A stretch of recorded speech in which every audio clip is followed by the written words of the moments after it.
تمكن مستخدمو فرقة أمن الطرقات للدرك الوطني بالعفرون على مستوى السد الثابت بتمسكيدة من توقيف امرأة كانت على متن سيارة أسرة. إعلان من درك العفرون بالبليدة يفيد بالقبض على امرأة اشتكاها سائق سيارة أجرة بعدما أقدمت على شتمه وتخريب ممتلكاته. إثر شكوى من سائق المركبة من أجل السب والشتم والتحطيم العمدي.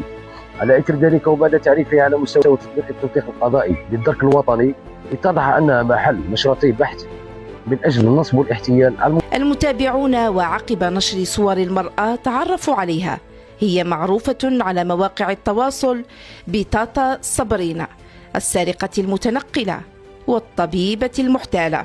المرأة التي كانت تنشر فيديوهاتها على الصفحات المحلية وطالما تكررت النداءات بشأنها: احذروا صبرينا، لقد رأيناها في جيجل، لقد شاهدناها تستقل قطار آغا، لقد شوهدت صبرينا في وهران، في تمنغست، في بجاية. سامح لي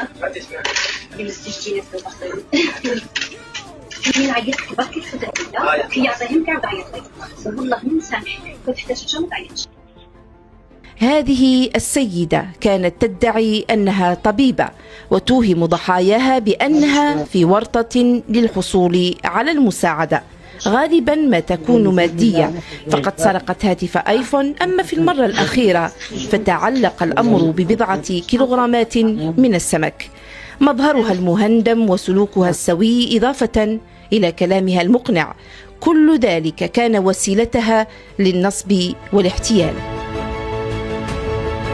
لكن السارقة المتسلسلة الطبيبة المحتالة اليوم في قبضة الأمن، والتحريات أثبتت أنها متورطة في عشرات القضايا، حيث تم الحكم عليها غيابيا في عدد منها.